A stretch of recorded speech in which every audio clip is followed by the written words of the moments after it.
Assalamualaikum warahmatullahi wabarakatuh. Kami dari kelompok 6 ingin mempresentasikan studi kasus dari Sony Ericsson. Perkenalkan, nama saya Rudi Nugroho. Saya Raffi Fardensila. Nama saya Rizky Ridwan Nasution.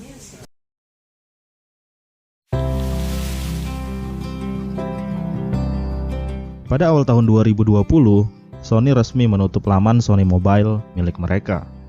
Hal ini menimbulkan pertanyaan, apa yang sebenarnya terjadi? Simak video berikut ini. Saya akan menjelaskan tentang latar belakang Sony Ericsson. Ericsson memutuskan untuk membuat chip ponsel mereka pada satu sumber Philips Facility di New York, Meksiko. Bulan Maret tahun 2000, kebakaran pada pabrik Philips telah mencemari fasilitas yang steril.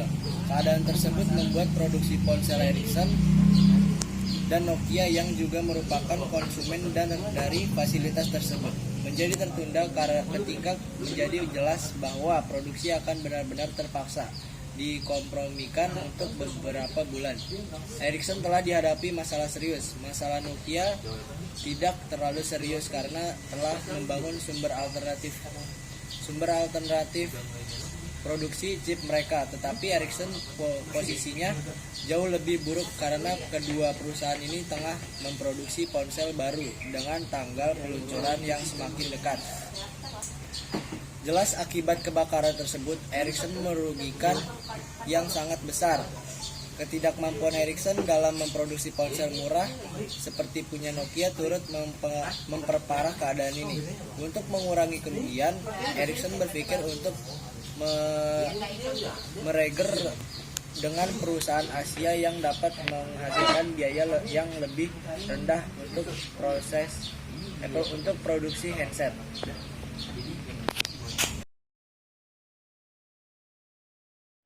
Saya akan menjelaskan presentasi selanjutnya dari teman saya.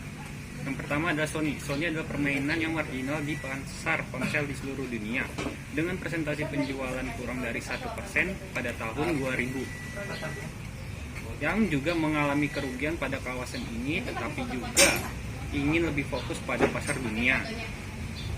Pada tahun 2001, Sony mengkonfirmasi bahwa ia berbicara dengan Ericsson untuk kemungkinan kerjasama dalam bisnis headset. Hal ini segera setelah Toshiba dan Siemens telah mengumumkan rencana pada bulan November tahun 2000 untuk bekerja sama pada headset 3G untuk jaringan seluler.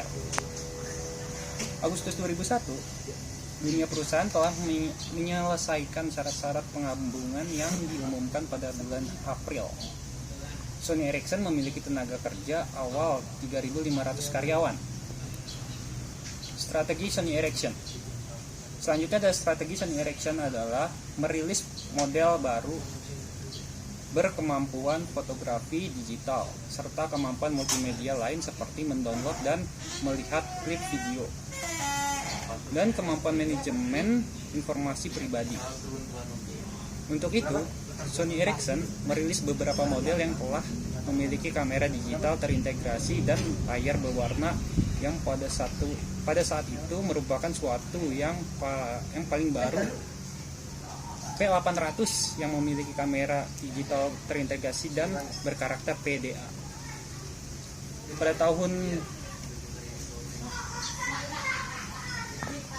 Pada Juni 2003, Sony Ericsson menyatakan bahwa akan menghentikan pembuatan telepon CDMA-nya untuk pasar Amerika dan akan fokus pada GSM yang tetap teknologi yang dominan. Pada tahun 2004, Sony Ericsson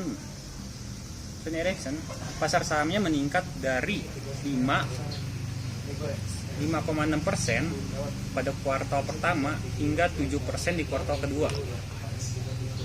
Pada bulan Juli 2004, Sony Ericsson memperkenalkan P910 komunikator dengan tombol terintegrasi, dukungan email, slot memori tambahan, dan peningkatan kinerja layarnya yang lebih dominan.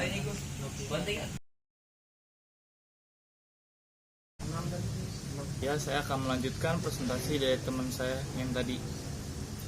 Jadi kesimpulan Sony Ericsson itu bisa bangkrut atau penjualannya menurun itu karena seiring berjalannya waktu pasar ponsel mengalami pergeseran besar-besaran ke arah smartphone.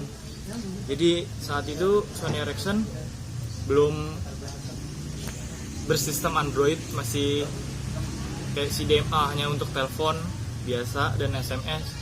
Pada tahun 2007 merupakan tahun emas Sony Ericsson karena produknya mereka telah diminati oleh masyarakat. Sony Ericsson itu diminati bersama masyarakat karena kameranya yang unggul dibandingkan dengan yang lain. Namun pada tahun 2008 Sony Ericsson mulai dikalahkan dengan adanya iPhone dan BlackBerry.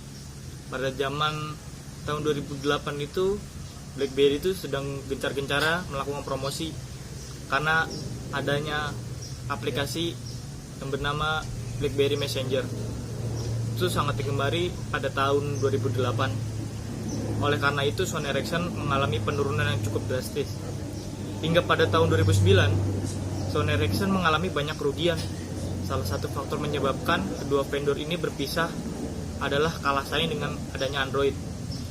Semenjak adanya BlackBerry Messenger pada tahun 2008, muncullah Android bersistem Android yang mampu memakai aplikasi BlackBerry Messenger tanpa handphone BlackBerry. Karena pada saat itu Sony Ericsson masih mengadopsi sistem approach Symbian dari Nokia, jadi belum bersistem Android. Dan saat itu juga customer banyak yang beralih menggunakan Android, seperti Android waktu itu ada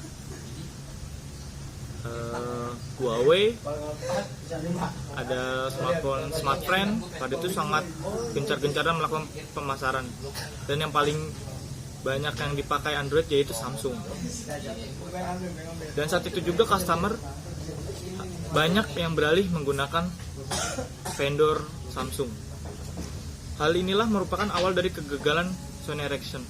Sampai pada Oktober 2011, secara resmi mengumumkan bahwa mereka berpisah. Jadi Sony Ericsson itu bergabung dan akhirnya dia berpisah sendiri-sendiri menjadi perusahaan Sony dan perusahaan Ericsson. Banyak yang memberikan spekulasi bahwa mereka sudah berbeda pandangan dan tujuan.